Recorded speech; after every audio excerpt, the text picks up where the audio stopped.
பிரியமானவர்களே, இயேசு கிறிஸ்துவின் நாமத்தில் உங்களுக்கு என் அன்பின் வாழ்த்துக்கள். எப்படி இருக்கீங்க? நல்லா இருக்கீங்களா? இந்த இடம் பார்க்கறக்கு அழகா இருக்குதா? லண்டன் பட்டணத்துல இருக்கிற ஒரு இடம் தான் இது. அங்க பக்கிங்காம் அரண்மனை இருக்குல்ல, அது பக்கத்துல இருக்கிற ஒரு பகுதி தான் இது. பெரிய கார்டன் இருக்குது, ரொம்ப அழகா இருக்கு பார்க்கறதுக்கு. அதுல ஒரு பகுதியில் உட்கார்ந்து கொண்டுதான் உங்களோடு பேசுகிறேன். சரி, இப்ப ஆண்டவர் எனக்கு என்ன வசனம் வச்சிருக்கிறார் அப்படின்னு நினைக்கிறீங்களா?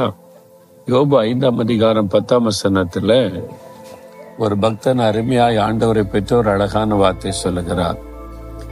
தாழ்மை உள்ளவர்களை உயரத்தில் வைத்து துக்கிக்கிறவர்களை ரட்சித்து உயர்த்துகிறார். ஆண்டவர் எப்படிப்பட்டவராம்? அதாவது தாழ்மை உள்ளவர்களை உயரத்திலே வைத்து கனப்படுத்துகிற தேவன், அதோடு துக்கிக்கிறவர்களை ரட்சித்து உயர்த்துகிற தேவன். நீங்க இன்னைக்கு தாழ்த்தப்பட்டு போன நிலைமையில இருக்கலாம். ஒரு காலத்துல நல்லா இருந்தேன், நல்ல உயர்ந்த பதவி இருந்துச்சு, வருமானம் இருந்துச்சு, வசதி இருந்துச்சு, சமுதாயத்துல உயர்ந்த நிலைமையில இருந்தேன்.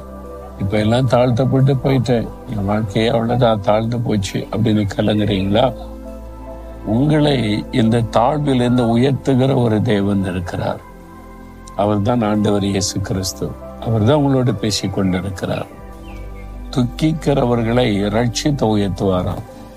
ஏதோ ஒரு துக்கம் இருக்கு உங்களுக்கு உள்ளத்துல, வெளியே சொல்ல முடியல, உள்ளத்துக்குள்ள அந்த துக்கம் இருக்கிறாரு. சிலர் ஜெபிக்க வருவாங்க, என்ன விஷயம் சொல்லுங்க, ஜெபிக்கிறேன்னு சொன்னா ஒன்னும் சொல்ல மாட்டாங்க, அமைதியா இருப்பாங்க. அவங்க முகத்திலே தெரிஞ்சிடும் அவங்களுடைய உள்ளத்துல இருக்கிற துக்கம். அவங்களுடைய முகமே காட்டி கொடுக்கும் எவ்வளவு பெரிய துக்கத்துல இருக்கிறாங்கன்னு சொல்லி. சமீபத்தில் அப்படிதான் ஒரு திருமண நிகழ்வுக்கு நான் போயிருந்தேன். ஒரு சகோதரி ஜெபிக்கணும்னு நின்றார்கள். ஒருவரா ஜெபிக்க வந்தாங்க, இவங்களும் நின்றார்கள். அவங்கள பார்த்த உடனே எதுக்கு ஜெபிக்கணும் ஒண்ணுமே பதில் சொல்லலை. ஆனால் அவருடைய முகத்தை நான் கூர்ந்து பார்த்த போது ஒரு பெரிய துக்கம் அவருடைய உள்ளத்தில் இருப்பது தெளிவாய் தெரிந்தது. அப்ப அவங்களுக்கு என்ன ஜெபிக்கிறதுன்னு நான் யோசிக்கும் போதே ஆண்டவர் என் உள்ளத்துல பேசினார். அவருடைய துக்கம் சந்தோஷமாய் மாறும்னு என்று சொன்னார். நான் உடனே அவளை பார்த்து, உங்கள் துக்கம் சந்தோஷமாய் மாறும்னு கர்த்தர் உங்களுக்கு சொல்லுகிறார்.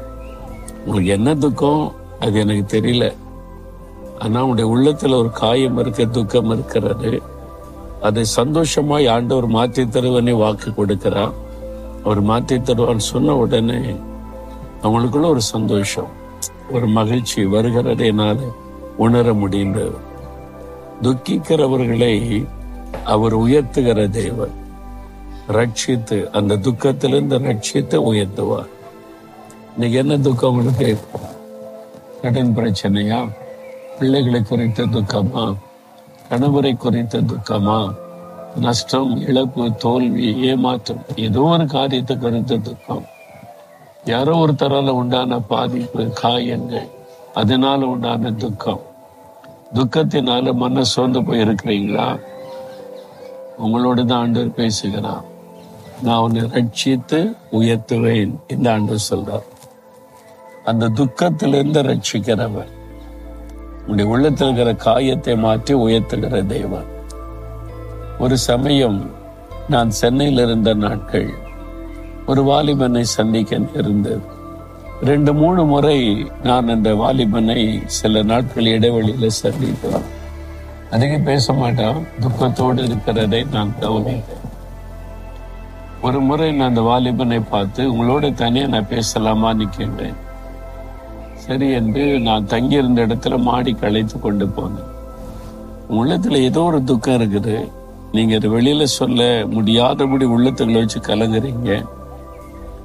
ஆனா உங்களுக்கு உதவி செய்ய ஒருவர் இருக்கிறார். நீங்க என்கிட்ட சொன்னா, நீங்க விரும்பினா சொல்லுங்க, நான் உங்களுக்காக இயேசுகிட்ட பிரார்த்தனை பண்றேன் அப்படின்னு சொன்னேன்.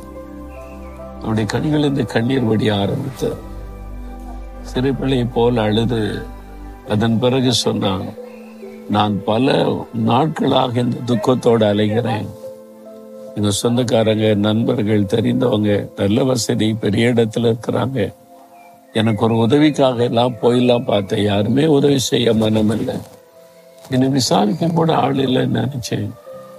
ஆனா சம்பந்தமே இல்லாத நீங்க என்கிட்ட இவ்வளவு அன்பா விசாரிக்கிறீங்களே, நினைச்ச உடனே எனக்கு கண்ணீர் வந்து விட்டது என்று சொன்னான். நான் சொன்னேன், இயேசு கிறிஸ்து உங்களை விசாரிக்கிறார். உங்க துக்கம் அவருக்கு தெரியுது. உடைய துக்கத்துல இந்த ரட்சிக்க விரும்புகிறான்னு சொன்னேன். உடனே தன்னுடைய பாரத்தை சொன்னார். வேலை இல்லை, வருமானத்துக்கு வழி இல்லை, தற்காலிகமா ஒரு சின்ன வேலை, ஒரு நாளைக்கு 2 வேளை தான் சாப்பிட முடியும், கடைசி வாரம் வரும்போது ஒரு நாளைக்கு 1 வேளை தான் சாப்பிட முடியும், மற்ற வேலைன்னா பட்டினிதான். இன்னும் எவ்வளவு நாளைக்கு இப்படி இருக்க போறேன், எனக்கு ஒரு நிரந்தர வேலையிலேன்ற ஒரு துக்கம். நான் சொன்ன, இயேசு உங்களுக்கு உதவி செய்வார். உங்க துக்கம் சந்தோஷமாய் மாறும். அவருக்கு ஒரு சான்ஸ் கொடுங்க. உங்களுடைய வாழ்க்கை அவருடைய கரத்துல கொடுங்க. உங்களுக்கு ஒரு அற்புதம் செய்வார்னு சொன்னேன். சரி என்று அன்றைக்கு அந்த வாலிபன் தன்னை இயேசுவின் கரத்தில் ஒப்புக்கொடுத்தான்.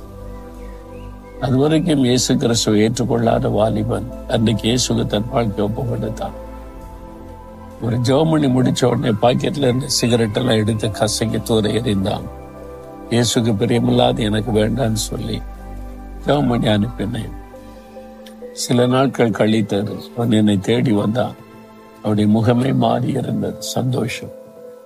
ஒரு பெரிய அற்புதம் நடந்தது. எனக்கு நிரந்தரமான ஒரு வேலை கிடைச்சிருக்குது. என் கூட அப்ரண்டிஸ் தற்காலிக வேலை செய்யறவங்க நிறைய பேர் இருக்காங்க. ஆனா எனக்கு மட்டும் கூப்பிட்டு வேலை கொடுத்துட்டாங்க.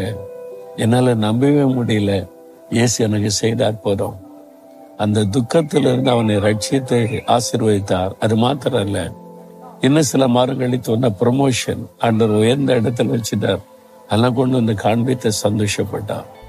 உயர்த்துகிற தேவன், துக்கத்தை மாற்றி உயர்த்துகிற தேவன் உங்களுக்கு செய்வார்.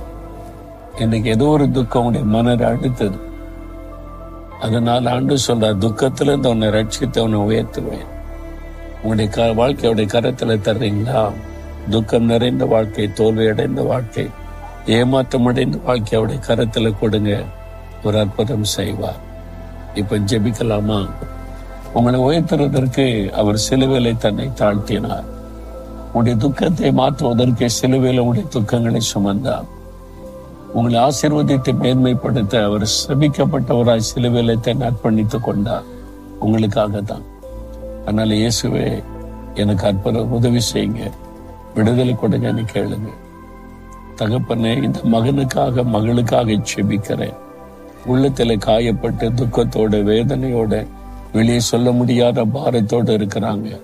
இந்த துக்கங்களை சிலுவையிலே சுமந்ததை நினைத்தரலாம். இந்த துக்கத்திலிருந்து அவளை ரட்சித்த உயர்த்தி அவளை கனப்படுத்தி மகிழ பண்ணும். இன்றைக்கே ஒரு அற்புதம் நடக்கட்டும். இயேசு கிறிஸ்துவின் நாமத்தில் செபிக்கிறேன் பிதாவே. ஆமேன், ஆமேன்.